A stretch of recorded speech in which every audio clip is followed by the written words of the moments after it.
تا حالا شده یک تجربه ماورایی داشته باشید؟ تجربه ماورایی منفی منظورم نیست، یک تجربه ماورایی مثبت که زندگیتون رو هم دچار تغییر کنه، اونم از نوع مثبتش.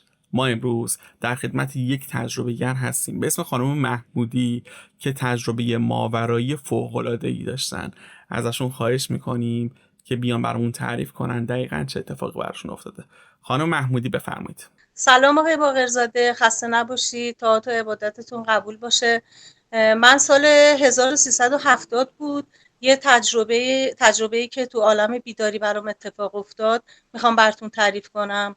من مادر بزرگم فوت کرده بود، تقریبا فوت کرده بود که من لای مفاتیح رو باز کردم که چشمم افتاد به یکی از این دعاها که نوشته بود که تاثیر اون دعا اینطوری بود که شما اینو بخونین میتونین، حالا دقیقا یادم هم نیست چه جوری بود، اما محتواش اینطوری بود که شما اگه این دعا رو بخونین میتونین با روح اون کسی که فوت کرده ارتباط برقرار کنین. و اینکه خاصیت اون دعا اینطوری بود که شما دارای مثلا علم زیاد و آگاهی و اینا میشید. بعد من تقریبا روزی 1000 خورده هم باید این دعا رو میخوندم، حالا دقیقا یادم نیست چه دعایی بود. بعد تقریبا هر روز 1000 خورده میخوندم که تقریبا 15مین روز بود که این اتفاق افتاد. داشتم از اتاق می اومدم بیرون که چشمم افتاد به اتاق مامان بزرگم، نگاه کردم به یاد مامان بزرگم، نگاه کردم به اتاق. بعد گفتم آخه مادر جون دلم برات تنگ شده. بعد یهو که نگاه کردم دیدم، من فکر کردم چشمم تار میبینه. بعد گفتم چشمم پاک کنم و دوباره نگاه کردم، دیدم که یه هیبتی تقریبا از زمینم فاصله داشت، تقریبا یه فکر میکنم 20 سانت و اینا فاصله داشت. بعد یه چیز نورانی بود که مثلا مهمانند، یه چیز ماورایی بود دیگه، مثلا حالت مهمانند بود، توش مثلا نورای خیلی ریزی داشت از خودش، یه چیزی که اصلا شبیه یه چیز این دنیایی نبود، ماورایی بود. بعد نگاه کردم، بعد چشمم مالیدم، من فکر کردم بازم دارم اشتباه میکنم. نگاه کردم بازم دیدم نه، این تقریبا حالت لغزانه. بعد داره کم کم پررنگ‌تر میشه که حالت مثلا انگار یه چیزی روی سرشه، قهوه‌ای خیلی خیلی کم رنگ بود. بعد داشت پررنگ‌تر میشد که سوای اون نوری که میدیدم مه و اینا، یه رنگ قهوه‌ای خیلی کم رنگ داشت ظاهر میشد. بعد متوجه شدم که این شبیه مثلا انسان داره میشه، هیبت انسانه با اینا. اول که مثل مه میدیدم، تقریبا مثل مه ها، حالا خود مه نبود.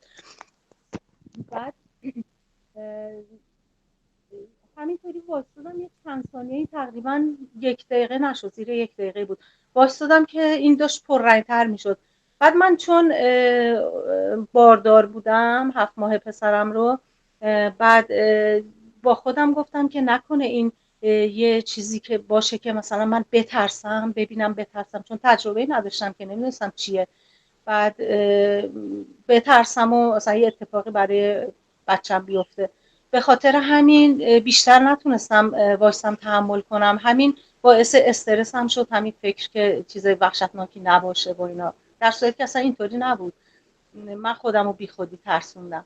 بعد دیگه در رو باز کردم و دیگه حقیقتش فرار کردم. بعد دیگه مادرم گفت چرا اینطوری داری پلا رو میای پایین، مواظب خودت باش، چی شده، چرا رنگت پریده؟ گفتم مامان اینطوری من یه دعایی میخوندم، این اتفاق برام بعد از 15 روز این اتفاق افتاده، تو خونه یه چیزی ظاهر شده تو اتاق. مامانم گفت بیا بریم ببینیم چیه.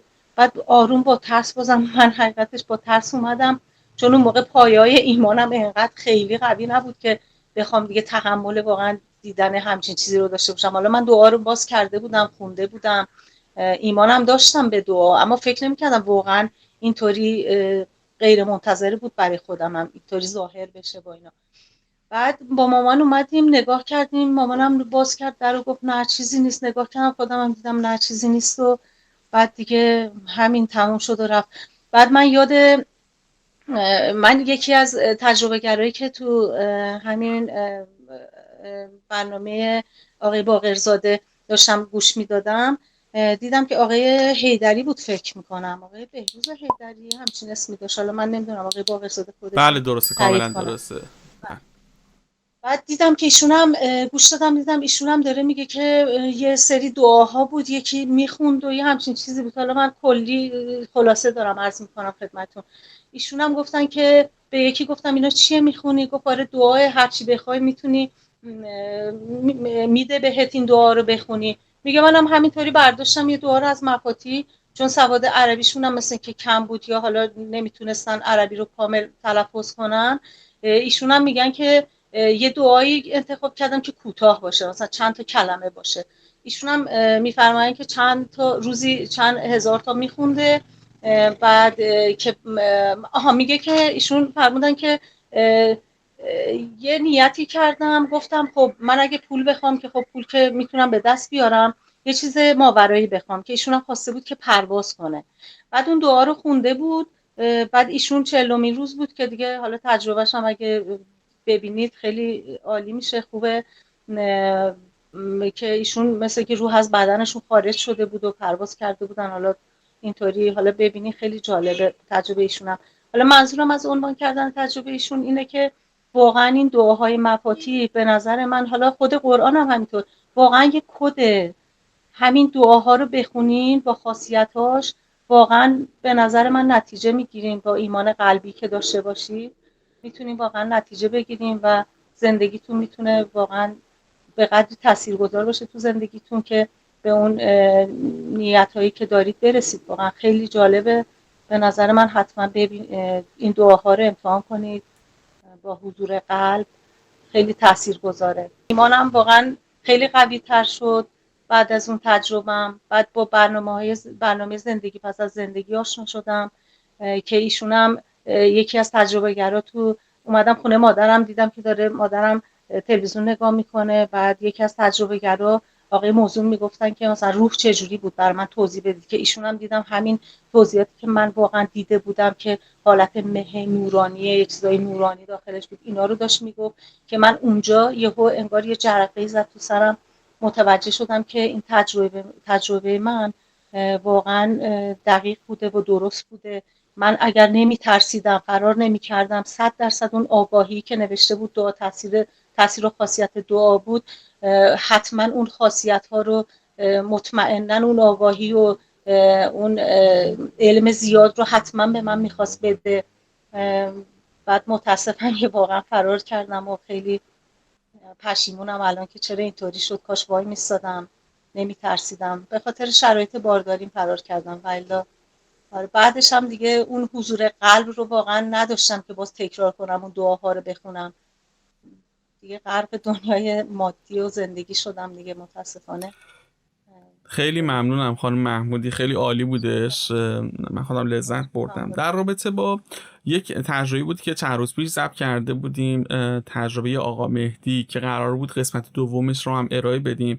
قبل از اینکه قسمت دومش رو بخوایم توضیح کنیم و پخشش کنیم، آقا مهدی برای ما یه وایس ارسال کردن، یه سری توضیحات دادن و از من خواستن که این وایس رو حتما من خب پخشش کنم. شرط پخشش داخل یوتیوب نیستش چون یه خورده کیفیت وایس پایینه. من اون رو داخل کانال تلگرام میذارم که این پایین هستش و میتونید روی لینک کانال تلگرام کلیک کنید، عضوش بشید. یه درخواستی هم داشتم، حالا 2 روز مونده بود به عید، در رابطه با تجربه گری بود که داخل یکی از شهرستان‌ها زندگی می‌کردم و قرار بود ما بریم باشون مصاحبه کنیم. در رابطه با آینده یک سری تجربه رو داشتن، یعنی مشابه با تجربه آقا رضا بودش که ایشون رو آینده رو هم دیده بودن و عنوان کرده بودن امسال سال خاصیه. حالا من از دوستانی که ویدیو رو دیده بودن درخواست کرده بودم که مبلغی رو هر چقدر در توانشون هستش واریز کنن تا ما بتونیم این سفر رو داشته باشیم و یک برنامه مطلوب با کیفیت بالا ضبط کنیم. اگر دوست داری، چون هنوز مبلغ اون اندازه جمع‌آوری نشده، حالا عید بودش، خیلی‌ها ندیدن، خیلی‌ها سر شلوغ بوده، اگر دوست دارین توی ساخت و مشارکت ساخت اون برنامه سهیم باشید، شرکت کنید، شما به همراهیتون نیاز دارین، به هر حال به صورت خصوصی داره اینا ساخته میشه دیگه، میتونید از طریق این شماره کارتی که این پایینه کنارمون باشید همراهی کنید تا بتونیم اون برنامه رو هم بسازیم که قطعا یکی از بهترین ویدیوهای ما قرار بشه. خیلی ممنونم که تا اینجا همراه ما بودید. تا انتشار یک ویدیوی دیگه، خدا نگهدار.